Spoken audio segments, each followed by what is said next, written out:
स्वागत है मित्रों, डॉक्टर टी श्री लक्ष्मी द्वारा संचालित यूट्यूब चैनल भारतीय उपन्यासों में नारी। कहा जाता है कि पहले यूरोप में स्त्रियां अपनी समस्याओं से जागृत हुई थीं।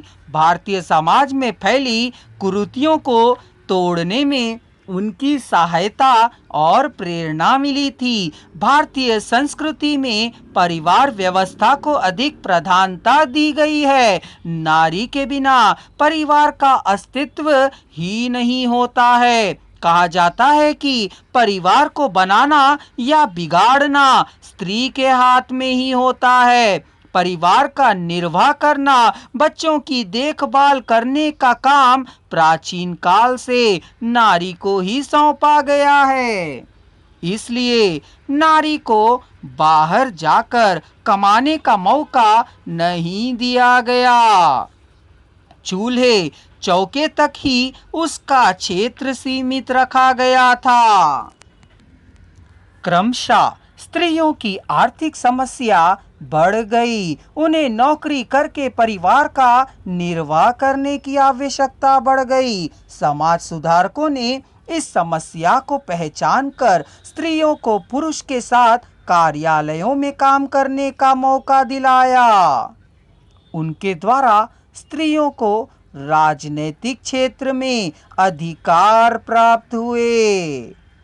महात्मा गांधी ने कई क्षेत्रों में काम करने के लिए स्त्रियों को आमंत्रित किया था।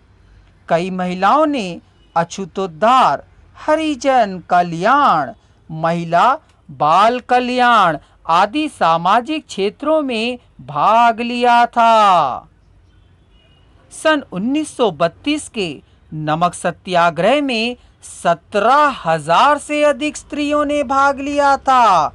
इस कारण उन्हें जेल भी जाना पड़ा था। 14 जनवरी सन 1934 ईस्वी के प्रलयकारी भूकंप के कारण बिहार को बहुत नुकसान पहुंचा था। उन पीड़ितों को सहायता प्रदान करने के लिए कई महिलाओं ने पहली बार पर्दा तोड़ा। उन्होंने घर घर जाकर वस्त्र और द्रव्य संग्रह किए।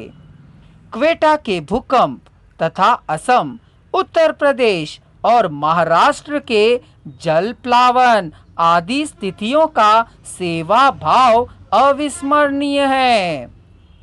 ऐसी स्त्रियों में चेतना संपन्न कस्तूरबा गांधी का नाम सर्वोच्च है।